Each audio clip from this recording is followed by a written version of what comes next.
30 days. President Trump says the U.S. military has conducted airstrikes against ISIS in Somalia. In a post on X today, Trump announced attacks that targeted a senior member of the terrorist group who was responsible for planning attacks. Trump said the strikes destroyed caves being used as hideouts by ISIS militants and insisted the strikes harm no civilians. Defense Secretary Pete Hegseth issued a statement saying the U.S. worked with Somalian authorities to conduct the attacks. The Pacific Coast Highway is expected to reopen tomorrow. It's an important step forward as L.A. County recovers from the devastating fires. You're listening to the latest on NBC News Radio. This is Chicago's Progressive Talk, 820 AM, WCPT Willow Springs, and online at WCPT820.com, where facts matter. The Randy Rhodes Show. Oh, congratulations to the Fox and Friends weekend morning host, who's now our Secretary of Defense. He's a veteran, everybody. I know, I'm a veteran, too. I'm pretty sure I wasn't on any of Kamala's short lists for any cabinet position. But, oh, my God, these pits, it's almost like, well, there's a word for it. It's called patronage. Right here, right now, on WCPT 820, weekdays, 7 to 9 p.m. Central Time. Hi, I'm Diana. As a veteran, I know that for many servicemen and women, the battle doesn't always end when they come home. Because I too struggle with the invisible wounds of service. Thankfully, I found American Humane's Pups for Patriots program, which brought Sam into my life. Before being paired with Sam, I didn't get out of bed for most days. Pups for Patriots and Sam literally changed my life. Now I'm able to go to the store without having a panic attack. I'm finally able to live my life the way I want to live it. Pups for Patriots provides trained service dogs to veterans like me at no cost. If you're a veteran or know a veteran struggling with post-traumatic stress or traumatic brain injury, please go to AmericanHumane.org to learn about their Pups for Patriots service dog program. Let's give our veterans a fighting chance. A message from American Humane.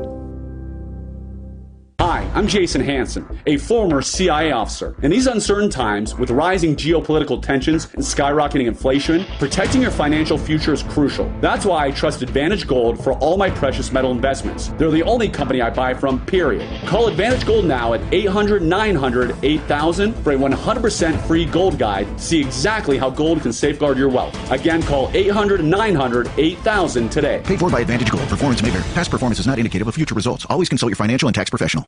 Alexa, play WCPT. WCPT from TuneIn. The following program, Collaboraction Radio, is sponsored by Collaboraction, and to the extent applicable, their guests. The views and opinions expressed therein do not necessarily reflect those of Heartland Signal, LLC, or its management.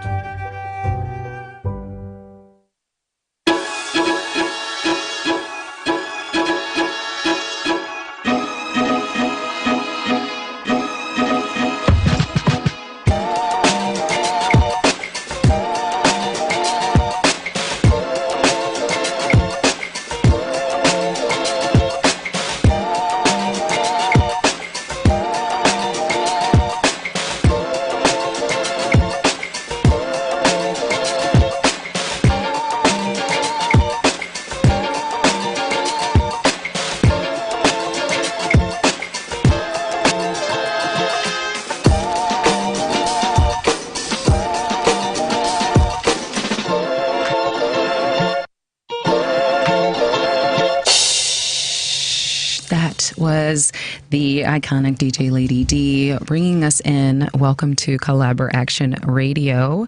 We are at the intersection of art, activism, and social change. And thank you for joining us on WCPT 820 AM or live on WCPT.com or Collaboraction.com. I'm excited to have some incredible guests on the show today. But, you know, if you don't have time, maybe you're on your way somewhere and you're excited too, but can't listen in, feel free to stream us. We're going to drop the episode on Monday where you can listen on Apple, Spotify, anywhere you get your digital content, including YouTube. My name is Beverly Dines, and I'm the COO and Managing Director at Collaboraction. Collaboraction is a 28-year-old nonprofit multimedia company whose mission is to build what we call KEDA, knowledge, empathy, dialogue, and action, around oppression and inequity through theater, film, radio, and more that leverages the power of storytelling and community to cultivate positive change. Collaboraction Radio is sponsored by the Joseph and Bessie Feinberg Foundation. Today's episode of Collaboraction Radio is sponsored by AV Chicago, Chicago's leading provider of AV production and event management services, and the Ruth Page Center for the Arts, a world-class dance center offering classes and critically acclaimed performances. After our show today, if you feel impassioned and want to join the conversation, Collaboraction Radio is made possible by donors and members like you. So email radio@collaboraction.org or go to www.collaboraction.org to learn more. If you're listening live, perhaps you saw our bangin', if I do say so myself, reel yesterday that we dropped. You can call us at 773-763-9278 if you want to join the conversation. And it's I have a feeling it's going to be a good one. So kind of as we head into February, it's Black History Month, y'all. Okay? And despite what some may say, we're celebrating Black History Month every month, but especially this one. Before we enter the studio today, one of our guests, who I'll introduce in a moment, reminded me, and I should remind you all, if you haven't had a chance yet, make sure you put those cookies out for Harriet Tubman. You know, she may have visited last night, but she'll come back around. I think about Nicki Minaj's "To Freedom." Every time I think of that. But definitely, we're excited for a lot of awesome events happening in February for Collaboration. We have our groundbreaking event. We're finally celebrating breaking ground at Humboldt Park for our new House of Belonging. And then we have a amazing Black History Month event that we are formally announcing next week. So stay tuned for that, because you're going to want to come. It's going to be a really, really cool event. And a lot more, including curated Collaboration Radio episodes celebrating and highlighting innovative conversation around Black history and what it means to be Black in Black history today. And so make sure you stay tuned and stick around. Again, if you want to call in at 773-763-9278, you can join the conversation today. On this episode of Collaboration Radio, though, we are kicking off Black History Month discussing the emergence of the 4D Renaissance, the 4D Neo-Renaissance, I should say. What is a Neo-Renaissance? Well, I have coined this as any person born before 2007 and after 1970 who are partnered-centered artists, growing their artistry in platforms whilst leveraging transparency, community, and authentic engagement to do so. First gaining traction in 2020 during and following the pandemic, we are seeing a rise in everyday people slowly becoming more worldwide known for their work because they fall within this category. Notable references of whom I would consider 4D Neo-Renaissance creators would be Kai Cenat, Keith Lee, Tabitha Brown, and Erin Theropoulos. And if you don't know her name, you might have seen Corporate Erin or Corporate Erin's Reels, the senior McManagement for McManagement. I'm obsessed with her. She just started talking about her corporate experiences and everyone fell in love with it. And now she produces that art full time. But an immediate disqualifier is for somebody being a 4D Neo-Renaissance creator in today's age, are if you gatekeep your success practices, if you only conduct partnerships with others if they are compensated, and inauthentic shifts in projects or content focuses based on what sells and only on what sells. And I think we've seen that where we see these artists, they rise, whether it's on TikTok or on Instagram, and you're rooting for them. Maybe you were following them when they only had 2,000 or 20,000 followers. And then all of a sudden the content starts looking a little different. And then all of a sudden things start looking less like what you fell in love with them for. And adaptation And growth is critical. We all have to grow and evolve in order to continue to celebrate ourselves as we grow and evolve in our artistry. But there's a distinct difference, and Americans especially, but definitely our community as a world, is aware of those shifts. And you can see that in the comments.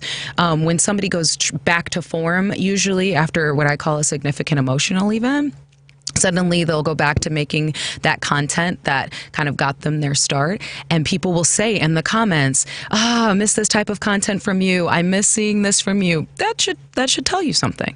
And so why 4D though? If you're into the metaphysical, these creators rise because they show the process of making 4D experiences 3D for their communities and themselves. Apps like Spotify and music, right, used to promote that it would make access to the artists that much greater, because you're able to see so many more people. You're not going to the record store. You have access to even distribute your own music. But in turn, what is the common thread about Spotify and Apple Music? When that money not going to those artists? And then going even further, right, with other spaces that were communicated like a record deal, right? You go viral on TikTok. So now people are creating these songs. If I go viral, I'll get a record deal. But then creators started sharing, well, that's actually not how it works. You'll get an option, and then you have to pay that back if you don't continue to produce, right? And so as those elements have become clear, people are really realizing that in order for us to truly grow as artists, we have to create communities around our work, not just followers, because within that community empowers others to believe that they too can achieve success because they are seeing in real time how it's done. And so 4D visualization has a ripple effect, enabling others to realize that they too can achieve success while taking others with them. With that being said, if what I said sounded pretty good to you, give us a call, 773-763-9278, because in the studio we have an electric group of 4D neo-Renaissance artists who I am thrilled to be sharing this episode with. First off, we have Paviel Goldman, who is a native Chicagoan who's always been curious about people and their journeys. As a storyteller, marketing consultant, and creative entrepreneur, Paviel brings colorful stories and thoughtful strategies to life. Through her social media presence and creative work, she inspires others to embrace freedom, adventure, self-love, while sharing stories that highlight travel, food, and personal growth as acts of liberation. In her consultancy, Goldman Gill Consulting, she collaborates with brands and organizations to craft impactful marketing strategies and compelling messaging that connects deeply with their audiences. Whether Paviel is curating moments from her travels or empowering brands to tell their stories, her work celebrates the beauty of individuality and the transformative power of connection. Welcome, Paviel. Thank you so much for having me and for that lovely introduction. I'm so happy to be here. Yes, thank you for being here. The next up, we have Keez Carter, who is an influencer, artist, creator, who was born and raised on the south side of Chicago, who has perhaps what you've heard of the, let me see if I do it right. This is what real Chicago food looks like. And this is the part of Chicago they don't show you. Videos that have gone mega viral on Instagram, TikTok, everywhere. And from delicious food spots to cool local businesses, Keez gives an honest look at what makes our city so great. And he aims to change the way people see Chicago, highlighting all the amazing things both locals and visitors can experience. But not only that, Keez has grown his follower count to over 100,000 people in less than 6 months. Wow. He's been featured on Keith Lee's social media, worked with big names like Jewel and Giordano's, plus many local Chicago favorites. And by curating the term Rich Off Impact, he aims to leave a positive impact by showcasing appreciation, love, and using his platform to help everyone have success to a positive experience living here. And through that, some of his upcoming projects is that he is launching his own content creator consultative service where he can help creators improve their content generation skills. Welcome, Keez. Man, that was fire. Thank you. Welcome. You talked about me better than I did. And then, most certainly not least, we have Ameer, the DJ, Ameer Roberts. Who is a New York raised. Now, that was horrific. But New York raised, now Chicago-based DJ and producer known for his eclectic mix of house, dance, and electronic beats with a mission to bring people together through music. His sound is rooted in creating experiences that reflect the energy of art of the city's vibrant nightlife. And his debut album, Laundry Day, which just dropped, marks his emergence as a prominent voice in the dance music scene, blending personal stories with contagious rhythms. Welcome, Ameer, and welcome, everyone. Thank you so much. Yay. That was amazing. For everyone, like, that was truly amazing. Yes. I hope I sound as eloquently as you just did throughout this interview. Thank you. And for those who are listening in, I had the pleasure of doing some pre-show calls with everyone before we jumped on our show today, and I told y'all I do my research, so it's about to be a good conversation. We're going to start with Ameer.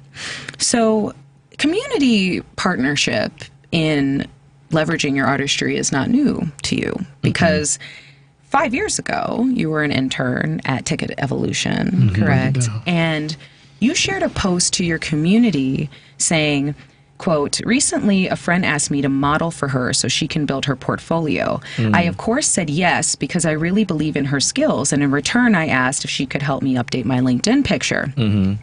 You then proceeded to post that picture, which looked great. Now, 5 years later, you're a celebrated DJ, multi-hyphenate artist, as everyone else is at this table, who has just launched her album. So can you share how, from then to now, artistry and partnership has impacted your growth today?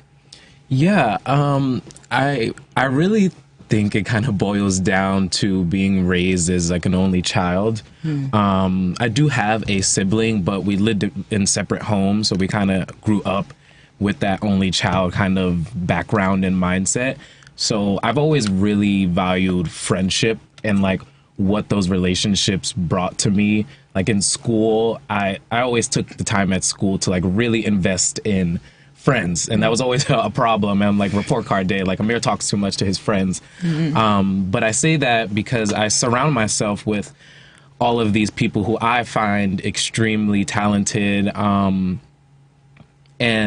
I think through friendship and exchanging of creativeness and resources and ideas, that has really been how I've kind of built this person who Ameer the DJ is. Like, it's so funny you even quoted that because that photographer, she's actually a really dope TikTok influencer via the makeup world. But her name is Lexus, and it's so funny that you brought that up because, yeah, dating back to even those days, like when I needed a headshot, I called a friend, and they reached out to help me because they believed in me, and vice versa. And I think I've always been surrounded with people who believed in me and wanted me to succeed, and me too for them. Because I think you don't reach the top without somebody kind of holding your hand or giving you a boost up and bringing you along the way. So I've always been grateful for anybody who's helped me with anything, really. And most of the time it's been pictures. Like a lot of my friends can say they probably got up out of like a bed or met me somewhere to like take a picture or like help me progress this influencer, Ameer the DJ thing. But yeah.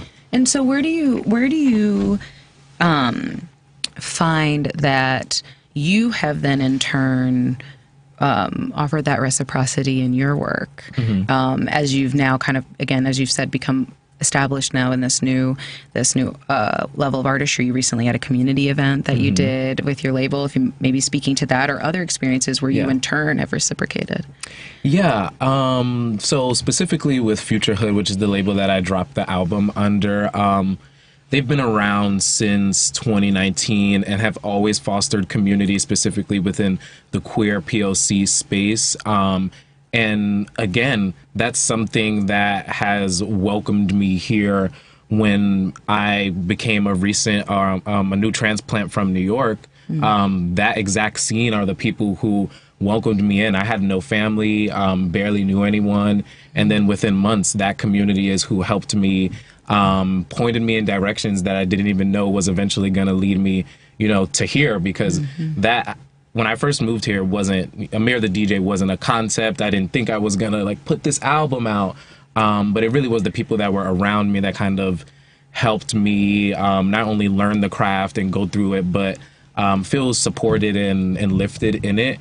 And I think now with the album and just everything that it stands for and what it's about, I feel like it is important for me to give that back out to my community, because I think I'm a very creative person. And I think I have certain talents specifically within like marketing and creative, like we all kind of do. Like we're all very creative people. And I think that's one of the things I've at least learned in this community, that sometimes people don't have that part. They're really good at the artistry part, but maybe they don't have the like marketing and creative part. So I hope that through my art and really putting something out that's original and, you know, my own POV inspires people to not only go after it for themselves, but ask for the help and, you know, be a part of the community and call in, because that event that you mentioned was exactly that, community, people connecting and networking,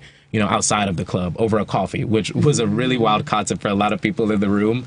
But I think that's what it's all about, is just helping somebody who needs the help and who you can help. Yeah. And I think what's so great about that too is, you know, in you highlighting somebody might be really, really good at one thing and may not even realize all the other elements that go into being successful within that medium. Because you're right, you know, you can be an incredible singer. I mean, how many times have we seen, you know, a great concert or a great artist and you're like, oh my gosh, more people need to see you. And then you look at their marketing and you're like, they don't post regularly, or their brand is inconsistent, and it hurts, because you know, if you are on that side, you understand how important that is, and at the same time, it's a skill, it's a tool, right? That's cultivated, and so the fact that, you know, which kind of leads me to Keez, is, you know, this cultivation of skill set and then sharing that skill set, which is often gate kept. One of the things that struck me about Keez's platform is that on his Instagram, highlighted and in those little circles, I don't know what they're called, underneath his profile picture, he shares his metrics transparently and his growth trajectory, as including videos on how to be able to do it yourself. And that did not inhibit him, and clearly not Ameer, and clearly not Paviel, to grow quickly. As I said before, 100,000 plus followers in 6 months. Ameer just dropped Laundry Day. I need help. Paviel is producing. So tell me, Keez, you know, for you, when we chatted on the phone, you had said, well, it's kind of always been your mentality to kind of share so that other people can grow as well. What has been, more specifically, what has been the response you've received from sharing that, both maybe on the business side? Have you had folks tell you, like, why are you doing that? What's going on? Or have you only received positive feedback? Kind of what has been the feedback you've gotten, since that's been since day one? I scrolled all the way back to Keez's like first reels and first TikToks, and he's been doing this since day one. So maybe share what that's been like. Honestly, the only negative feedback I swear I ever get is, why don't I gatekeep? That's the only negative feedback I get, you know, besides people like trolling, talking about he not from Chicago, but that'd be ridiculous to me. But honestly, I get nothing but positive responses. I like to see people win, and I like to think about myself like, okay, I want the nice life, I want the yachts, I want the fast cars, I want the, you know, big stuff like that. But it's kind of the same concept. It's like you can have a house and not a home, and you can also have success and still be lonely. So for me, that's why I'm so free with the knowledge and free with the everything that I do, and I'm always showing it, because I remember it was the first time I ever got any money from TikTok. It was August 2024, and it was a $12 check. And I got on I made a video. I said, I'm finna make a video. I said, y'all, I just got my first check, $12. They in the comments like, I love this, man, like, you gonna go far, like, it's gonna be bigger next time, bigger, and the checks got bigger, you know. And I just, like, people love that video, you know, because I was so transparent. And I love the video because when I made money on social media, it was different because, like, I didn't clock in, I didn't put in the resume, like, I didn't have to even get dressed. You know, I just got up and got on my phone and was like, this is what I'm doing. Yeah. And it got to the point where I started earning revenue. So it really changed my mindset. It made me want to share more because, you know, the more you share, it's like the more you teach, the better you learn. So the more, when I tell people like, hey, like, help, do this with your account, I'll be taking notes when I be talking. Right. You know? 'Cause I say stuff, I say stuff sometimes that I can't produce by myself. You know, sometimes it take that energy bouncing off somebody to actually help me. So that's why I'm like, shoot, I don't care about doing this because it's helping me too, you know. So I'll be wanting to see people win, you know. And it goes back to something that Ameer said on his phone call with me that I wrote down. There's no traffic when you're in your own lane. Come on now. Drop it. Come on. Well, he said, I have chills saying it again. He said that. I said, did you just? And he goes, oh, you know, it's just one of the. But really, there's no traffic if you are in your own lane. So cool. And you can only grow farther when you grow with people. So in hearing you say that the majority of the feedback is positive, it demonstrates, I think, a juxtaposition of this perception that once you get yours, hold on to it, because somebody else can take it from you. And my mentality has always been, I'm the creator, so you're never going to do it like me. Absolutely. So if you took this episode of Collaboration Radio and tried bar for barter, like, it's never going to be how Bev did it. But we forget that when so few artists who do finally get success move that part. I mean, I think about Paviel, you know, you just started your blog in November, and you know, for many, when they're starting out in their artistry, right, there's like a shyness about vulnerability. You want to maybe showcase the best of your vocals first, or highlight stories that might not be as vulnerable. And yet, when I was going through yours right out the gate, I believe it was Signed and Exhausted. Was it Signed and Exhausted Black Woman? Yeah, that was my year end. It was like, whoa. And it was so moving and so vulnerable. And then at the end of every single one of Paviel's posts, she puts, because I love y'all, and then all of the references within which she discusses that impacted her, or the places she saw, or the things she does. She puts direct Google Maps links so that you can go there too directly. And I think about, you know, when I watch travel vloggers or folks who have, you know, platforms like that, they'll show you where they're going, but they won't show you where they're going. And when I saw that, I was like, wait a minute. And I clicked on it. I'm like, oh, goodness, the next time I'm in Panama, if I go there, you know, I have a list of truly curated places that I can trust because I walked the walk with her by reading her story. One thing, though, I want to zero on, Paviel, is in order to be in a place to move from New York to Chicago to really invest in your artistry, and then to share your growth as you're getting up, like you said, out of bed, filming yourself and sharing what you love about Chicago, you have to have audacity. You do have to have audacity. And that was your word of 2024. And so I'd love that you shared with me. So I'd love to ask you, what compelled you to have that audacity, and what did audacity look like to you as you were curating your own content and artistry for yourself? Oh, that's a great question, Beverly. So I have always lived this life. I have always traveled and been adventurous. But a few years ago, like 2020, things got rough for me. And here we go, vulnerability, right? So I had to claw my way out of some really dark places. And I know that I was not the only one, and I will not ever be the only one who has had to do that. And I wanted to be audacious in sharing my story and sharing that vulnerability that you mentioned, so that people know that, yeah, life is beautiful right now. It's full of hills and it's full of valleys. And when you're in the valley, you need to be able to look back up at the hill that you were once on and be like, yeah, I did that. And so, or look at the hill that somebody else is on, like, if they can do that, I can do that. And that's really the reason why I share my story in the way that I do, because I never want someone to look at my page or read my newsletter or look at my YouTube videos and say, I wish I could have a life like that. Her life is perfect. My life is not perfect. I'm a normal human being, and I go through ups and downs just like anyone else. But I want to show the good things for y'all, and also to remind myself when I'm in those valleys, like, my life is still good, you know? Yes, yes.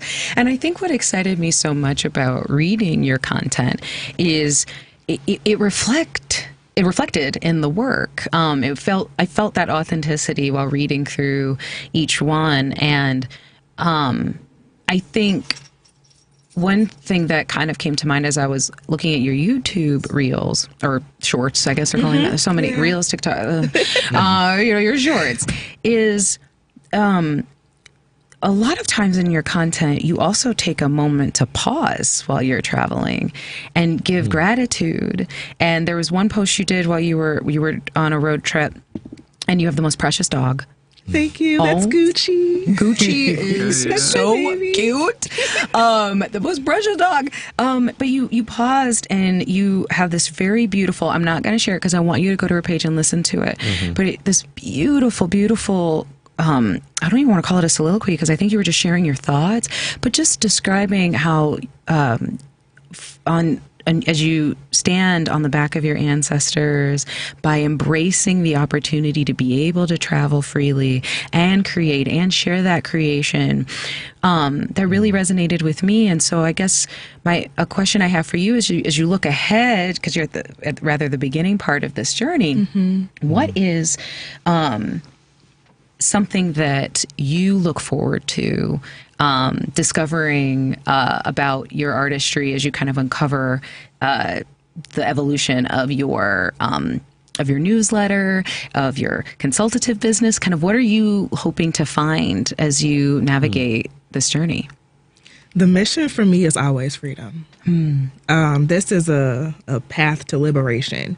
And I'm curious and excited and just like so electrified by the possibilities that this creativity and the vulnerability and the audacity of it all, and where that can take me. I have big dreams for myself, and big dreams for the world and my community. And I want to see what the journey is. I am not like a point A, point B person. I like to enjoy the ride. Yes. And bring people with you. Yes. I mean, I think when we think about the 4D neo Renaissance, it's the empowerment in you can grow and bring people up with you while you do it. And something that's been on my spirit that I'm very curious to all of your thoughts on is that if you've turned on a phone or a TV at all, there's a lot happening in the country right now. There's a lot going on. And so one thing that I've been struggling with as an artist and a creator myself is, having all of these ideas at the beginning of the year. I do manifestation boards. I really love to do those. And feeling like, man,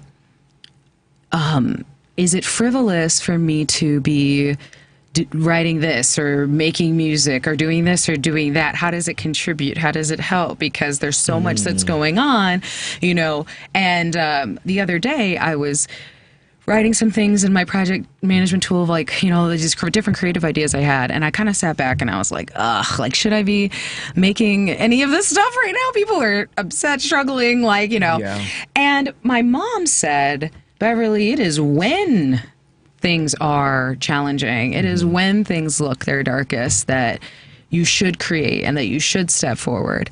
And so my question to you three then is, what motivates you to continue your work? I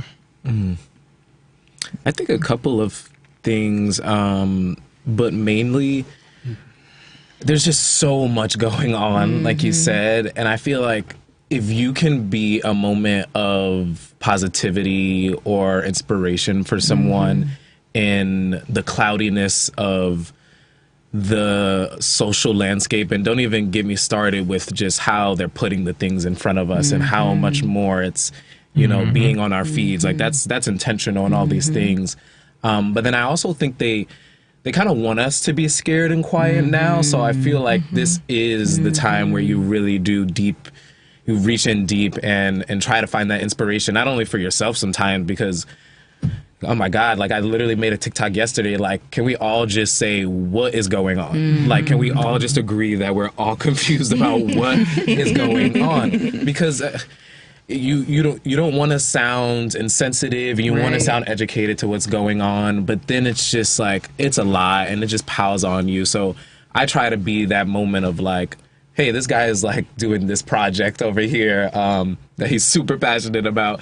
So maybe that, you know, brings them hope and a moment to not think about everything. I don't even want to talk about what's going on. It's just everything. Yeah. But being that positive voice to be like, hey, like I'm also trying to figure it out through, and also navigating that through artistry too. It's like that transparency in that is critical. And I think Keez, maybe if you can speak to, you know, your food content, your Chicago content, it's great. And I'm sure you are aware, but maybe not, that like in a way it's kind of in protest because if you think about it that way, what is the narrative of Chicago? That's funny. And so when you see his content, like, I don't know, I don't want to put that on you if you're not protesting anything.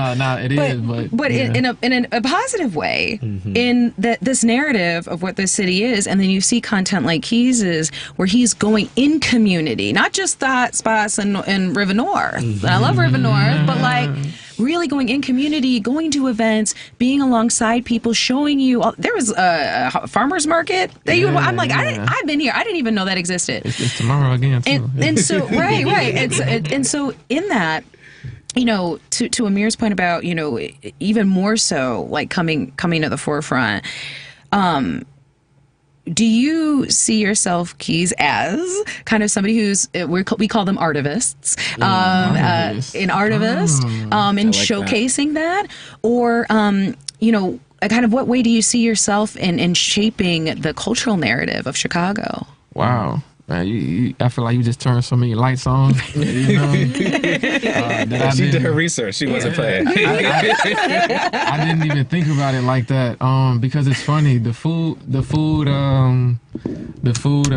You know, videos. Those were kind of some of the first videos that I did. But the food videos. It's so funny that you said protest because they actually are. And me and my cousin, we used to joke about it all the time. Because I would slide like to his side of the town to go eat all the time. And we would joke, be like, ain't nothing around me to eat but chicken. You know, and we used to be joking, but I'm like, it's for real. You know, so I used to travel all the time. And when I was making these food reviews, I was literally just telling this story like last night or 2 nights ago. I was just basically saying like, when I started doing the food reviews, I was like, because I do finance too. I've been doing that for like ever. Day trading and all that stuff. So I'm just like, man, I'm thinking about the ROI on my money, you know, and that's return on investment for everybody, you know, listening. I'm thinking about the ROI on my money. So I'm just like, well, if I'm going to be eating this quote unquote not too healthy food or whatever, it might as well do something for me to satisfy my hunger for an hour. So I started making videos on it. You know, I'm like, well, if around me this restaurant, I'm gonna spend this money, let me make a video. Since I'm eating it all the time anyway, started doing that. I'm at the Harrods, I'm at Italian Fiesta, I'm at the thing, I'm getting Italian beef, I'm getting Giordano, you know what I mean? I'm real Chicago food. And then talking to so many tourists, they didn't necessarily know what was considered real Chicago food, what wasn't. You know, a lot of people think deep dish is just real Chicago pizza. They don't know it's squares. It's just, it was so much stuff that I didn't realize that the world didn't know because I'm just so in Chicago. And I was like, nah, like this what Chicago really look like. You know, and then it kind of just ate really off of that, no pun intended. But it kind of just kept going from there. So definitely it started as a protest. But kind of touching on what Pavi said, as in more of letting your social media be like a reminder to you when you're in low times. That's how I originally started making content online, period, back in 2021, although those videos aren't online. But I had got on YouTube originally for the sole purpose of reminding myself, like not having to remember what I was thinking a year ago. And that was the sole purpose, because I felt like memory was my biggest enemy. And because I could never remember my progress. And if you don't remember your progress, you always feel like you're starting over. And so for me, like my Instagram, I love how girls be like, they got little Finstas or whatever. I actually take the same concept and apply it to mine. You know, like I'm more authentic on my Instagram. Like this is the real me, you know, but I'm not scared to hide it from nobody. So whenever I'm down low or whatever, I binge my own content and be like, nah, I'm a good person. I had to use good language. You know, I'm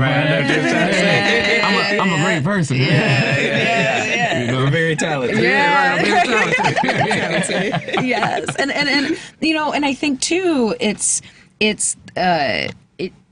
so cool that.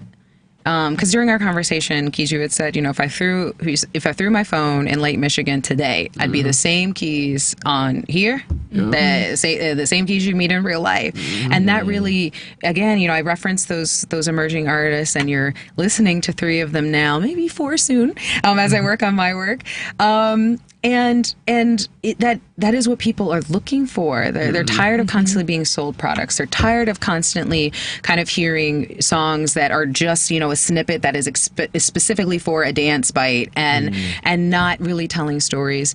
And they're also looking for intersectionality in stories. And Paviel, you know, you come from corporate, from startup, and as someone with a shared experience in that I'm in my 4th month at Collaboraction, was working, you know, in business ops in the for-profit industry for 10 years. So I kindred in that, you know, kind of stepping into the artistry of that. There's a lot of feedback, especially for Black women, that, you know, there's a right way to do things, and it's to go that course and keep scaling and keep growing and the art stuff, the vulnerability, you can't show vulnerability, most certainly not for Black women, you know, and in kind of in the artivist capacity, as I read through your work, and even in how you share your content on Instagram and on socials, you share the joy in it. The joy that can come from sharing your experiences, your presence at different conventions, at different food experiences, you know, that it can also be joyous, being intersectional, and that you can be highly accomplished as you are in one element with marketing and communications, and also be really successful at being a creator and being a writer, that you can have it all. And so in setting that up, how do you feel your work is representative of the future of intersectionality for people who might think, like I used to 4 months ago, I'm like, maybe I'm just never going to be on the radio or on, you know, an actor or whomever knows what else, because I had made this choice to be in for profit, and I thought, you know, maybe I do karaoke, and that'll be my artistry on the weekends, you know. So karaoke, right. Oh, yes. But then it became clear. I'm like, wait, maybe I can, maybe we can. And then seeing your work, you absolutely can. So, you know, maybe share the joy in that, but also too, like, what do you think the future looks like for intersectionality with creators? So I'm going to put on my corporate marketing hat a little bit. Please. I've been spending a lot of time on LinkedIn lately, and a pattern that I'm recognizing is that more and more people, especially in those creative adjacent spaces like I was in marketing, PR, people in those kinds of roles are shifting very aggressively towards contract work and freelance or fractional support for these corporations, so we can still get that corporate bag, because these bills, this mortgage got to get paid, baby. And I need to fund my trips because I don't have sponsorships yet. Maybe Keez can help me with that. But at the same time, we're not willing to put the rest of ourselves on the back burner, or wait until retirement, or wait until like karaoke time to be able to live as our full and whole selves. Because I've been belting. karaoke, as you should. Keep the karaoke, but also like write or dance or do whatever. And I think the trends that we're seeing with like forcing people back into the office so aggressively, beyond the for-profit issues with commercial real estate struggling due to work from home situations. It's also like people were getting too free, exploring too many of their passions and realizing that the American dream that we've been sold is not what they had said it was going to be. And so more people are trying to piece together a life, piece together a living, piece together experience here on earth that we can feel good about and that we can be joyous in sharing with other people. And it's really sad that, you know, that's not where our country, our government wants us to be. But they can't stop it. Honestly, like we've gotten a little taste of the freedom of the flexibility that we can have in the world. And I don't think people are going back. No. And I think you know, I was telling somebody the other day that it was during the Great Depression that films started skyrocketing because people took their nickel and went to the movies to escape kind of what the reality was at the time. And, you know, the freedom in creation, I think, has only truly felt for a lot of people accessible if you are choosing creation as your life path. Kind of once that choice is done when you're 18, if you choose to go to college or, you know, you choose to go to a trade or you hustle or you don't even have those opportunities, but whatever happens once you're 18, like that's that. And for many generations above us, that was that. And then you wake up, you're retired, and it's like, shoot, what do I do with the last, hopefully 20, 30 years left, if that? And I was at an event recently where a gentleman at the table was talking about his dad who retired, or his father-in-law who retired, and he said his father-in-law retired at 68 and 6 months later passed away. 6 months later. He had all these plans to get back into music. He was I believe, a singer.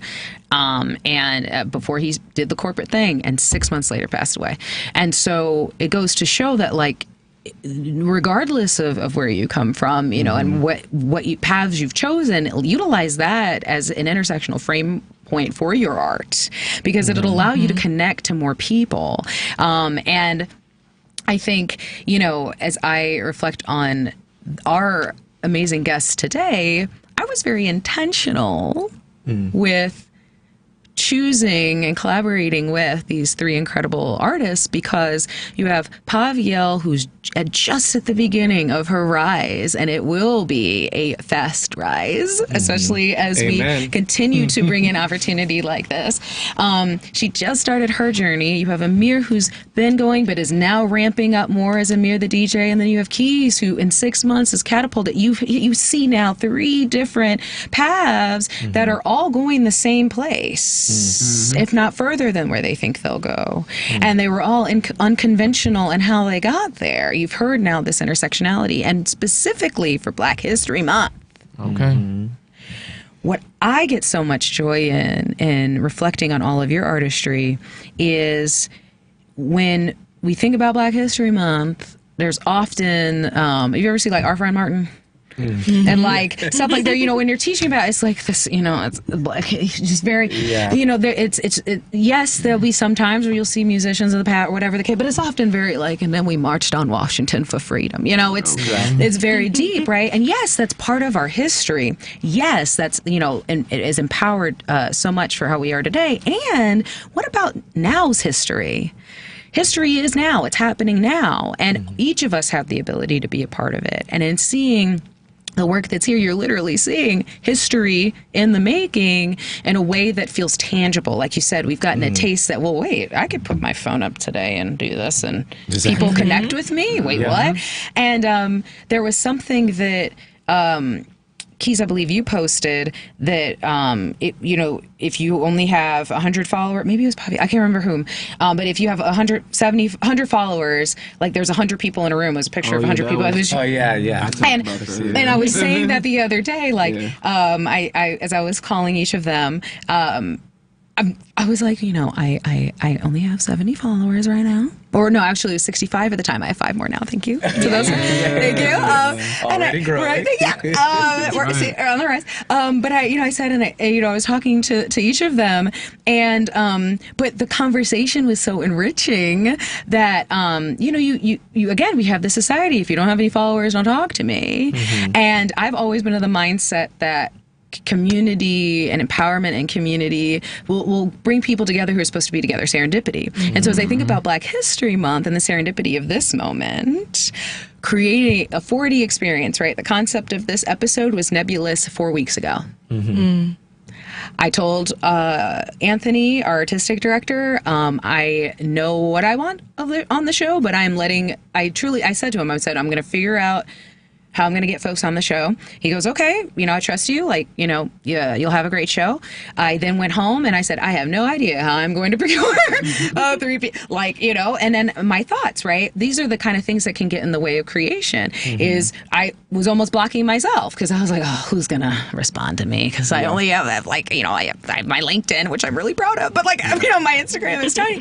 And I said, no, I'm going to put myself out there. The fear of perception. I'm going to push through that. Yeah. And so I started posting on these little channels, and then one thing led to another, and now you're seeing quite literally in a week. It was actually a couple days ago. Yeah. I looked at my coworker, and I was like, he's like, do you have your guests for the show? And I'm like, I will have them.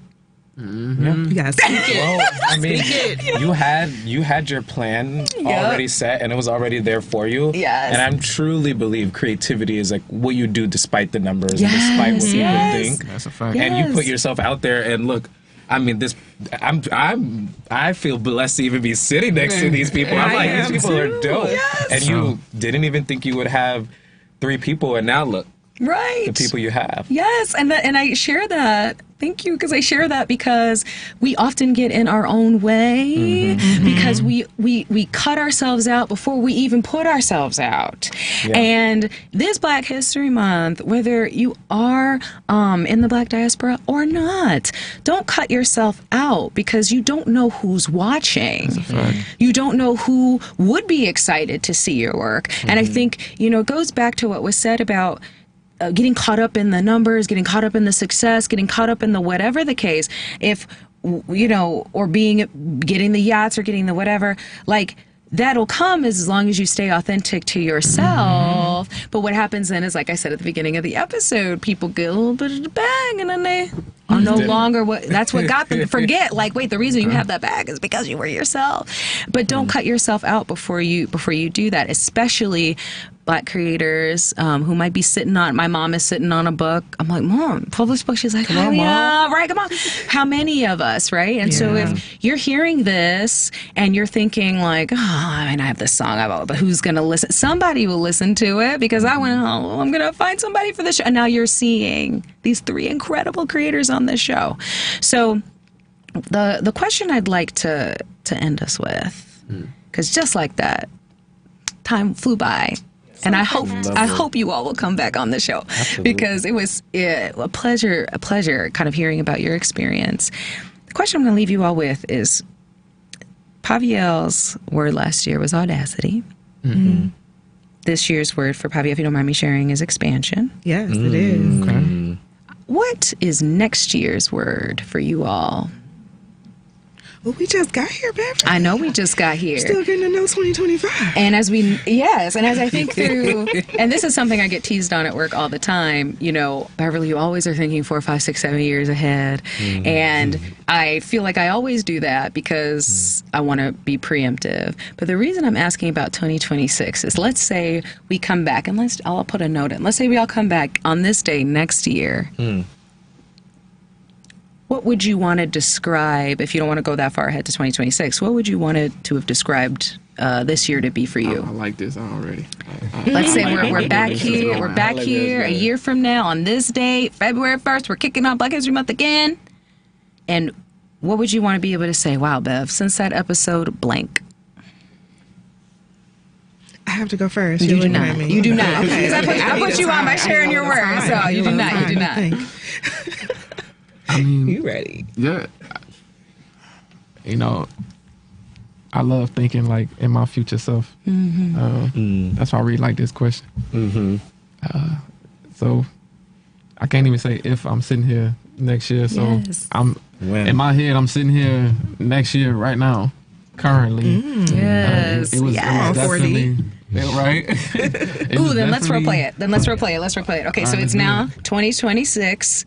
We're sitting here. Oh my gosh, thank you so much for being back on the show. Everyone looks good. Everyone's been doing great. Yeah. So, what was this year like for you since we saw you last?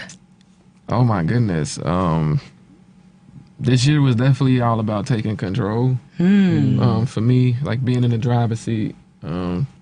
Speed and control really is you know what? No, scratch all that. Supercharged. That is my word, 2 words. I don't care. It's gonna be 1 word. Supercharged. Supercharged. What that means to me is the complete homeostasis between speed and control. Because speed defies gravity. So if you get ideas done very quickly, you can bypass a lot of barriers that could probably stop you, like thinking too much of things. That if you hop on something quick enough, you can get it done without having to need the specific measures. And then control. Speed is nothing without control. You could easily crash out with speed. But if you know how to go fast, you know how to go fast controlled, you can get to where you want really, really quickly. You know, so for me, that's about that's one thing I've been taking a lot of time to master, because time is a concept. I'm not saying I don't believe in time, but the way people perceive time, I perceive it a bit differently. I believe you can do things a lot more quickly than you think you can. Yes. I feel like you can, whatever you want. There is no, to me, and I just remember, and I'm gonna tell this story super quickly. I just remember this girl. We were friends a while ago, and I remember she was talking to me about she wanted to be a nurse or something like that. You know, so of course being a nurse, you got to go to school, pass the test, all that stuff like that. And she was like, I want to be a nurse. I was like, you can be a nurse today. You don't need to take the test yet. You don't need to do outside. You can choose to be a nurse today. I said, the nurse is like a spirit. You become the nurse. You embody the nurse. So by the time you actually get the life of a nurse, you had already been living it. And that's what I told her, because that's truly what I believe. You don't become that person that you are tomorrow. You that person today. Yes. Because me sitting here today is how I'm going to be the same person from a year. So But supercharged. I'm the same person. You know? It's still me. So that's what I would say. You know, I'm going to leave it with that supercharged. Supercharged. You know? Okay, so then Ameer. Well, I like to say that my 2024 was really me planning, and I'm taking 2025 to execute. So I think 2026 is really going to be the takeover. Like, I feel like that's when it's all gonna we got compound fall into line and really just take it over. Yes. Yeah. Supercharged takeover. Yeah. Oh yeah. My word for this year, 2026, as we sit here on February 1st, 2026, is bountiful. Yeah. Like 2024, I was, trying to figure out how to lay out the land. 2025, I was planting the seeds. 2026, harvest. We're harvesting. It's bountiful, beautiful, abundant. Yes. I mean, all my years be abundant because that's how my life is. Yes, that part. Amen. One more time. All my years are abundant because that's how my life is. Amen. Yeah, it's especially bountiful. Yes. Yeah. Absolutely. And I think for me, it would be probably, I have like 500 words in my head right now. I asked the question and I'm like, we've got supercharged, we've got takeover, we've got abundance, we've got goodness, so much. I'd probably say for me, it'll be, you said take off. Take off. Okay. Yes, because this is the first year I've really been investing in what is Beverly's brand, what's Bev's artistry, and putting myself out there, doing more things. And I on my manifestation board, I have, and I had last year, let me say that. I had last year on my manifestation board, the world's going to know you and the best way possible. The audience is there. They're just waiting for you. That's right. And so I if it's 2026, I found my audience. Yeah. And I can't wait to meet the thousands of you. Who are out there who want to talk about our story together. So I want to just sincerely thank all of you. You had a good time. You feel good. Had an amazing time. Thanks for having me. This was like the best, like, pat on my back from like I'm